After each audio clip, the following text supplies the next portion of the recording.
desperate to open Shanghai up to trade, which we probably didn't do in the most tactful way. I'm coming to that later. But it's partly because of tea that Shanghai is now China's most modern and westernised city. In fact, to the casual glance, if it wasn't that I seemed to be the only person with highlights, you could be anywhere in the Western world. So I just need to track down the tea. This is Nanjing Road in Shanghai, Shanghai's main shopping street. It's like Oxford Street, actually, at Christmas Eve. And one reason it looks like Oxford Street is that all the shops are very familiar, but the only thing I've not managed to find so far is a tea shop. I don't feel I've quite plugged into the heart of ancient China. So I'm just taking part in traditional Shanghai life. Yes, I'm in Starbucks, and it is exactly the same as any other Starbucks. It's absolutely heaving. I've been queuing for days.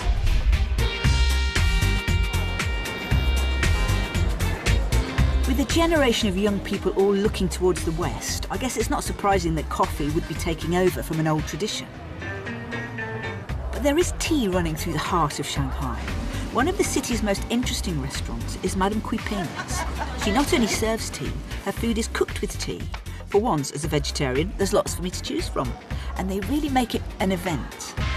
Oh my lord, it's a pagoda. 这道菜叫柳浪围，是杭州西湖十景之一。它呢有一个典故，说在宋时呢，此地是一个御花园，春天时繁华满枝。这里所有的菜都是比较清淡，不含酱油，不含味精的。Thank you. 谢谢。Yeah, minestrone is off. Madame Cui Ping learnt about tea when she was sent to an ancient tea-growing area during the Cultural Revolution. I know she looks like the love child of Mary Quant and a Bond villain, but she's really interesting to talk to. 这个健康的方式呢，其实对我们来讲呢，也是非常重要的。She's talking about the health properties of tea. It's antioxidant, anti-free radical, anti-aging. She's saying she's 60 years old and she doesn't have a single white hair. Yeah, well, I'm 59, I have highlights. It's a different culture, get over it.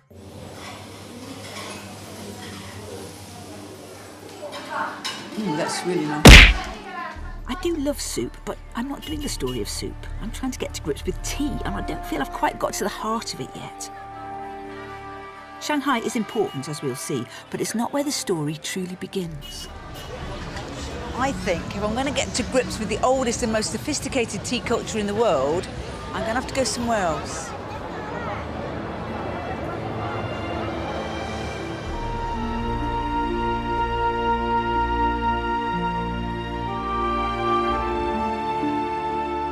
This is one of the most spectacular places I've ever been to.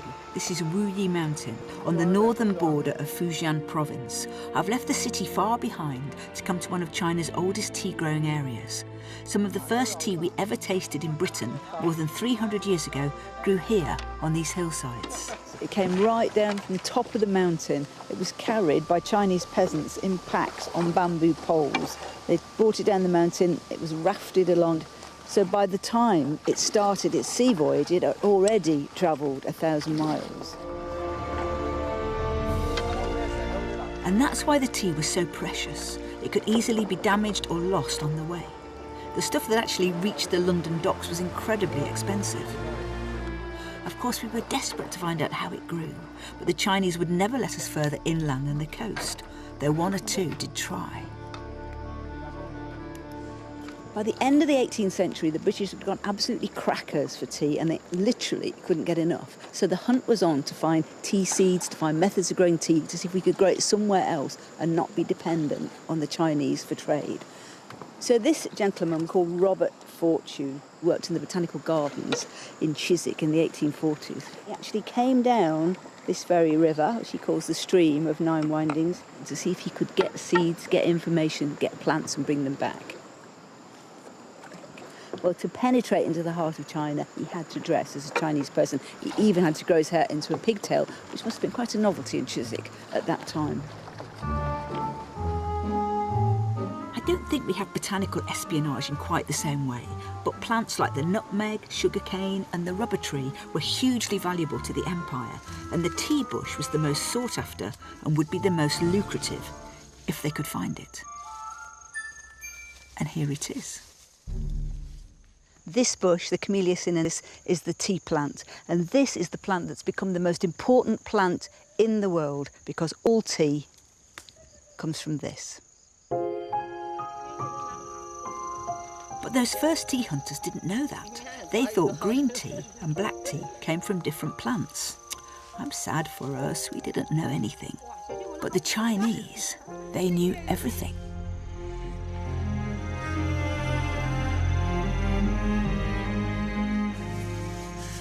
I'm here to meet a man who grows tea the traditional way, the way they've been growing it for thousands of years. Master Zhu grows his tea in the shadow of Wuyi Mountain. It's in demand from connoisseurs across the world. Lu Zhou has come from her specialist tea company in London to sample the recent harvest. Welcome to Wuyi Mountain. Thank you very much. It's very beautiful. When I asked him about his tea, I got something a bit more interesting than a sales pitch. He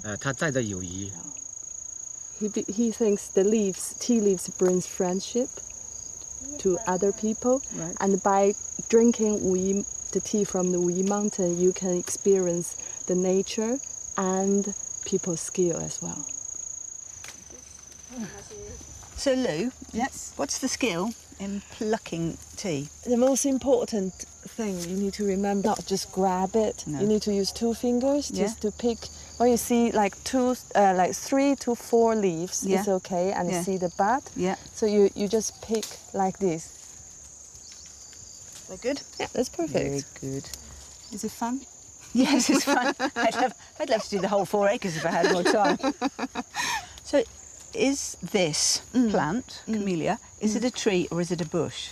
They are trees, and you trim it to keep it this height. For the but picking. if you don't trim it, see that height, two taller trees? So those little these scraggly two? ones? Yes, these are also tea trees. If you don't trim these trees, they grow. Yeah, Tall. then you'd need very, very tall ladies. You can. I can't help noticing, looking at packets of tea that have pictures of ladies on, Yeah. it's always the ladies that's picking the tea. Yes. Why would because that be? They care more about the details, and also they have lots of heavier work for the man to do. Right. Yeah. Do these ladies like picking tea, do you think? Shall I ask them? Yeah. 你喜欢采茶吗？他要问你喜欢。Like What she choice likes does it. she have? She's going to say yes. She's on camera. The man she's working for is just around the corner. So yeah, she loves it. The legend in China is that tea, or chai, was discovered by the Emperor Shennong in 2737 BC when some stray leaves blew into his cup of hot water. Either not noticing or not caring that the water had turned brown, he drank it and found it refreshing and invigorating. Just think, if he'd been washing his socks in hot water and a leaf had blown into one of them, he could have invented the tea bag. The Buddhists have their own myth about tea, and it's that Buddha had made a vow to meditate and stay awake for 9 years. And then after 7 years, he fell asleep, and he was so enraged that he tore off his eyelids and threw them and scattered them on the ground, and they took root and became tea. And he took up a leaf and chewed it, and that kept him awake. The Buddhists were the first to cultivate tea. They were the first to trim it down from a tree to a bush. Fortune, the plant hunter, was heading here for the Chanxing Yongle Temple in Wuyi. He'd heard stories of monks who grew their own tea, a tea they called Da Hong Pao, red robe tea, a tea whose taste was said to be beyond compare. Of course, when monks were first using tea here, making tea, they were using it as a medicine, not as a drink. And when tea first arrived in Britain, it was sold in apothecaries. Today, the monks of Chanxing Yongle still drink and make their own tea. Their head monk, Master Shi, told me it's a vital part of their daily ritual. He told me they drink it in the morning, they offer it to the Buddha at noon, and they drink it in the evening when they meditate. In ancient China, they believed that tea cleared the throat, brightened the eyes, comforted the muscles, and eased the veins. And they still feel now it's hugely beneficial, that when they drink it, their qi and their blood are vitalised and they're stronger and more energetic. Robert Fortune, our pig-tailed planter from Chiswick, was on the right track. In the shadows of the temple lay the most famous tea bushes in China. All red robe tea came originally from these 3 bushes, known simply as the mother trees. They're one of China's top tourist attractions. I'm going to go and see them. So, I'm very excited. I'm a bit like David Attenborough, you know, on the hunt for a rare sort of lemur, because I'm looking for the mother trees, and hundreds of millions of people in China come to see them. So I'm very excited.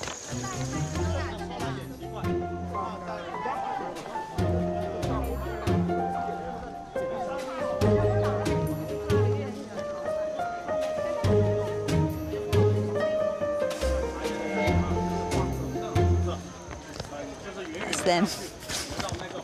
That's them. Yep, there's 3 bushes behind a wall. That's what everybody else is looking at. I suppose we'd be the same with privet, wouldn't we? If we had a privet museum and we sat in a tea house and looked at some privet bushes behind a wall, we'd be excited. Or would we? It wouldn't be a visitor centre without a cafe, and here they serve their local delicacy. They're called tea eggs, and they are eggs which have been hard-boiled in red robe tea. OK, that's it. It smells like an egg, actually doesn't smell any different.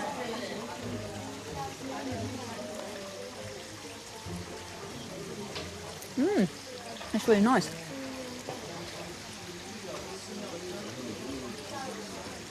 It's like a really, just like really salty. And really, because my palate was ruined by wine gums as a child, I probably can't really taste the red robe tea in the white, but I can taste the salt in the yolk. It's really nice. And then you have it, excuse me, talking my mouth full, you have it with the red robe tea, which is really, really diluted. Otherwise, this would be about 500 quid's worth in this bowl. It's really thinly let down. It's really nice. I've got it all. Tea egg, tea, bushes. I'm living the dream. They're so respectful of their tea in China, not just preserving those rather straggly old bushes, but they have a beautiful modern museum just devoted to tea. This is the National Tea Museum in Hangzhou, full of gorgeous ancient objects beautifully displayed. There's a very hushed, reverential atmosphere. Look at this, it's really sweet. The children possibly not quite up to speed with the whole reverence and respect thing, but very friendly, very keen to show off their English, and very diligent in checking that the ancient tea twisting machine was still just about working. Now, green tea is a staple in every dreary detox regime, but when tea first came to Britain, it was green tea. People were detoxing without even knowing about it. And in modern China, green tea is still the thing, as I shall now demonstrate tomorrow's world style. Just lock the children out for a minute so we can show you this very, very interesting pie chart, which will show you the green. You see, that's people drink green tea in China. 12% of people drink oolong tea, which is not orange, but on this diagram it is. 11%. That's rather vague, isn't it? Another tea. Like what? I don't know what. And 7% drink black tea. I hope that's made everything very clear. Thank you. Strangely, the centrepiece of the museum's garden isn't a pie chart, it's a statue. This is Lu Yu, whose 8th century book, The Classic of Tea, is still the definitive work on the subject. For Lu Yu, tea symbolised the harmony and unity of the universe. So this is what Lu Yu wrote about his favourite drink. The best quality tea must have creases like the leather boot of a Tartar horseman, curl like the dewlap of a mighty bullock, unfold like a mist rising out of a ravine, gleam like a lake touched by a zephyr, and be wet and soft like a fine earth newly swept by rain. I suppose you couldn't really write that about cocoa.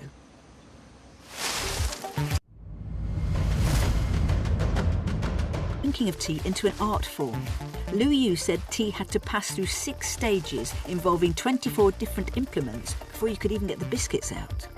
The plucking that we saw, that's just the first stage in a long and intricate process. By shaking the leaves, they can make the edges of the leaves break and help the leaves to be oxidized. And then the fragrance and the taste will improve. Right. Yeah. So the ladies who pluck that tea, They go rest. they don't do this. No, they don't do this. It's man's job. It's a man's job to wave bamboo about, not a It lady's. is.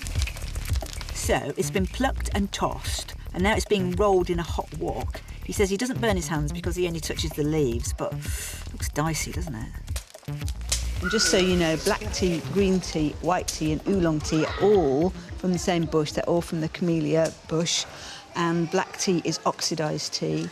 Green tea is tea that's been roasted but not oxidised. White tea, nobody's done anything to it at all. And oolong tea, which is what we're watching now, has been partly oxidised, and the oxidisation stops with the roasting.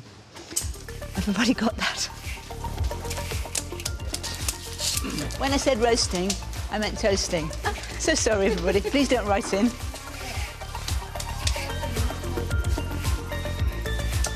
Just being toasted myself. So what they're doing now with that rolling is that they're pressing the leaves and they're making them that long, characteristic shape, and oolong means black dragon, so they're making them into the shape of black dragon, but it's also bringing out the flavour and the smell of the leaves. And of course, having taken so much trouble to bring out the flavour, they're not just going to stick it in a mug on the dashboard and grab a slurp at the traffic lights. To examine if this tea is good, you need to brew it 7 times. Right. 7 brewing, and then you smell the lid of the gaiwan, and you're supposed to still smell it. Yeah. And then the nice brew, you can still taste the aftertaste, and then it means it's a good tea. Right. 然后我闻一下是这样。 Can you slurp? I can't do that. A, I can't do it, and B, I can't do it with a really hot cup of tea. It's very I hot, don't- be careful. I can't hold it even. 那这个是第4道。 That's good. It tastes of tea, real tea, but it smells of flowers, and it smells like a real living thing, even though it is, you know, half a black tea.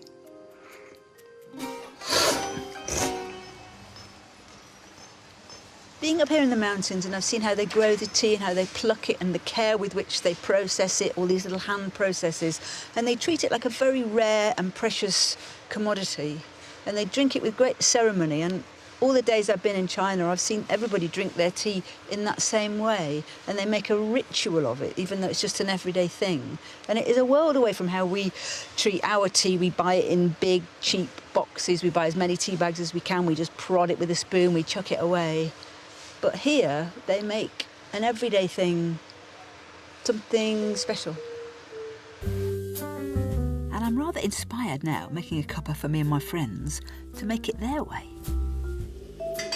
So I'm going to do what they do, which is you heat up the little jug and you heat up the little pot and put these leaves in, which I think will be oolong leaves. It's about perfection. So that even in an anonymous hotel bedroom, you're in touch with your culture. Or there is a box with 2 sachets of mellow birds, so, you know, whichever you want. Britain and China both loved tea. They had it, we wanted it. They let us buy it, but they didn't want us finding out how it grew. Apart from the odd pigtail disguised plant hunter, our traders were kept corralled on the coast, well away from Wuyi. Any locals caught helping the British to travel inland or to learn the language risked death. It's hard to believe when you look at how cities like Shanghai have embraced Western commercialism, but back then they had no interest in doing business with us. We needed them, they didn't need us. The problem was the Chinese didn't really want anything we had to offer. They didn't want our cotton, they didn't want our pianos, and strangely, they didn't want our knives and forks. But we did have one thing that they wanted. It was grown 1,500 miles away, and they were mad for it.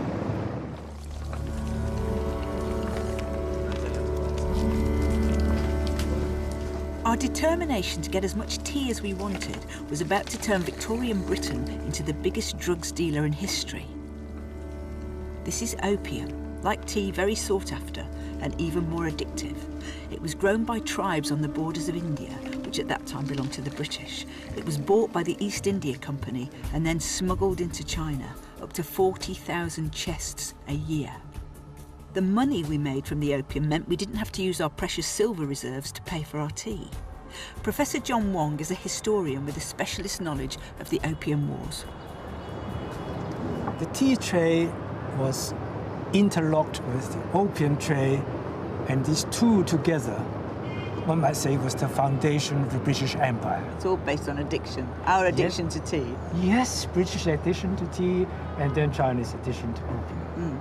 And what effect did opium have on Chinese society when it flooded in? Devastating. When you are craving for the drug, you can't think. Yeah. And after taking the drug, you are so up in the skies, you can't work. So from top to bottom in Chinese society, people smoked. It was entirely rotten. Right. And it was a huge problem. The Emperor of China tried to stop the opium trade, but we had a superior naval force and firepower. We really did rule the waves. So the British Navy sailed into Shanghai up the Yangtze River and blockaded the Grand Canal, and China capitulated. We'd shown the foreigners a thing or two, we'd got Hong Kong on a long lease, and we'd got the tea. Result. Opium had solved our problems. By the 19th century, it was the single biggest commodity traded in the world. And as the opium flooded into China, the tea came pouring out.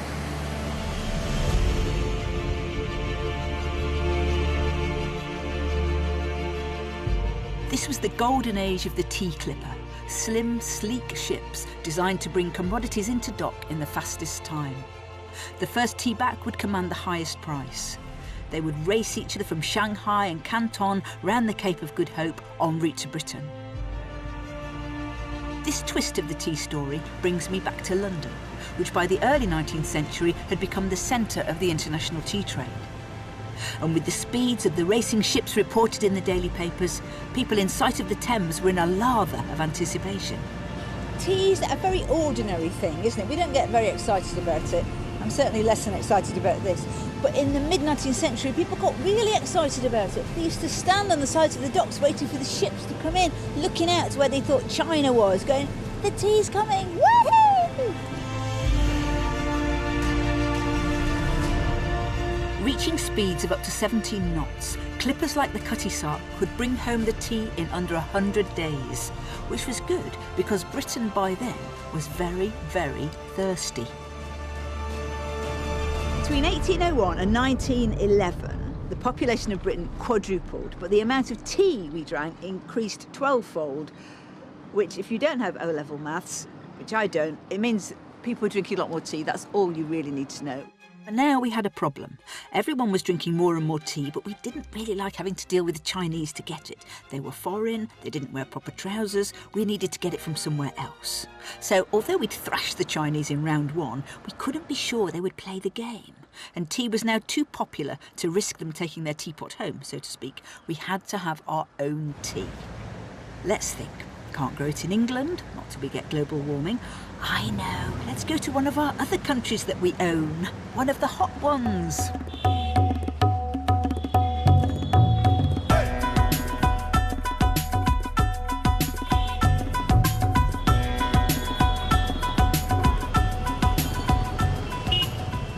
I've come to the very northeast corner of what used to be British India, and this is where the British found the solution to their tea problem.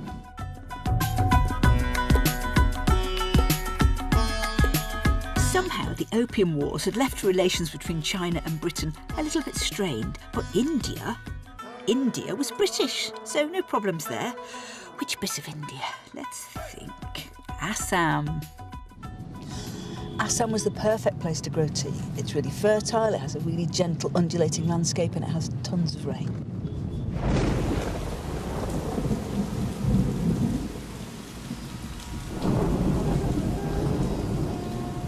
We're in the middle